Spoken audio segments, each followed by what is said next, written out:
Jangan nelan permen karet, nanti ususnya lengket loh. Jangan kemakan bijinya, nanti nembus di perut lo. Ayo masuk rumah udah malam, nanti diculik wewe gombel.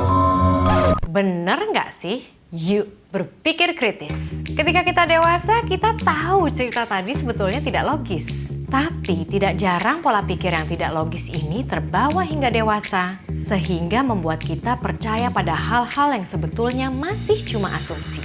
Ini bahaya. Ketika kita tidak punya kemampuan berpikir kritis, kita menjadi orang yang mudah terombang-ambing di tengah banjirnya informasi. Kemudian jadi mudah terprovokasi. Gila tuh orang gila banget. Diadu domba, kelompok gue yang bener. Kelompok gue yang bener. Bahkan kena tipu. 10 juta. Berpikir kritis adalah cara berpikir yang jelas, rasional, terbuka, dan berdasarkan bukti dan fakta atas apa yang kita baca, dengar, atau lihat. Dengan kata lain, membuat penilaian yang masuk akal, dipikirkan secara seksama, dan berdasarkan fakta. Kita berpikir kritis ketika tidak mudah menelan bulat-bulat sebuah pernyataan atau kesimpulan. Punya sikap mempertanyakan yang sehat terhadap pernyataan dan kesimpulan ini. Dan tak kalah penting, punya rasa penasaran dan keinginan mencermati bukti-bukti yang ada untuk memahami sebuah pernyataan atau kesimpulan secara menyeluruh. Pernyataan sensasional banyak bertebaran di sekitar kita. Selamat, Anda telah memenangkan 125 juta rupiah. Untuk mengambil hadiah, klik tautan berikut ini. Diet paling manjur, turun 15 kilo dalam seminggu. Breaking news, seorang kakek dikeroyok sekelompok orang tak dikenal hingga wajahnya bengkak dan lebam. Pas kita lagi butuh duit, sebal dengan berat badan, atau punya kakek kesayangan, bukan tidak mungkin emosi kita terpancing.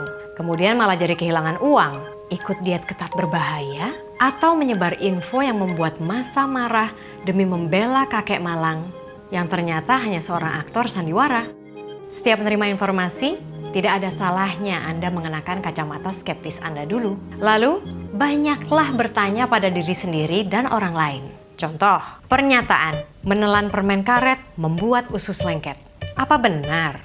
Pertanyaan, Anda tahu dari mana? Siapa atau apa sumbernya? Apakah sumber ini terpercaya? Mengapa tubuh kita tidak bisa mencerna permen karet? Permen karet terbuat dari apa? Bagaimana proses mengeluarkan permen karet yang sudah terlanjur tertelan? Tanya terus sampai puas.